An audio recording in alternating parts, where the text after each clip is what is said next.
L-eks Ministru Nazzjonalista Karmif Subbonnici ddikjara li l-Partit Nazzjonalista għala daqqa ta' ħarta oħra fil-kredibilità wara r-riżultat tal-inkjesta Grant.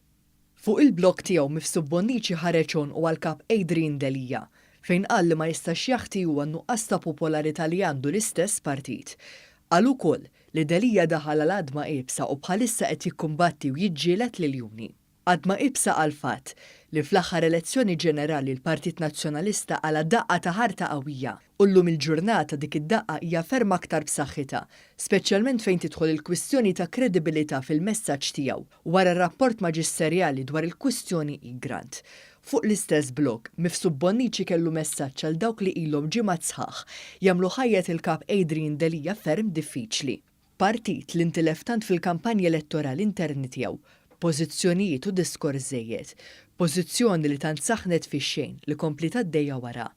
Għandna naraw sa ftit ilu kemm għadna ma fimniex kemm huwa importanti li l-kapitlu jagħlaq lilu nnifsu. U żied jgħid li wieħed irid jaċċetta li kellu opinjoni mod imma seħħ mod ieħor.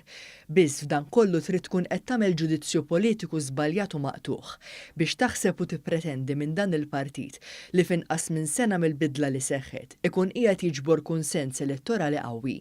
B'referenza għal dawn il-kummenti d-deputat nazzjonalista evidentament qed jitkellem dwar dawk li fil-Parlament ikunu bil-qeda madwaru aktar milli għal dawk li jkunu faċċata tiegħu.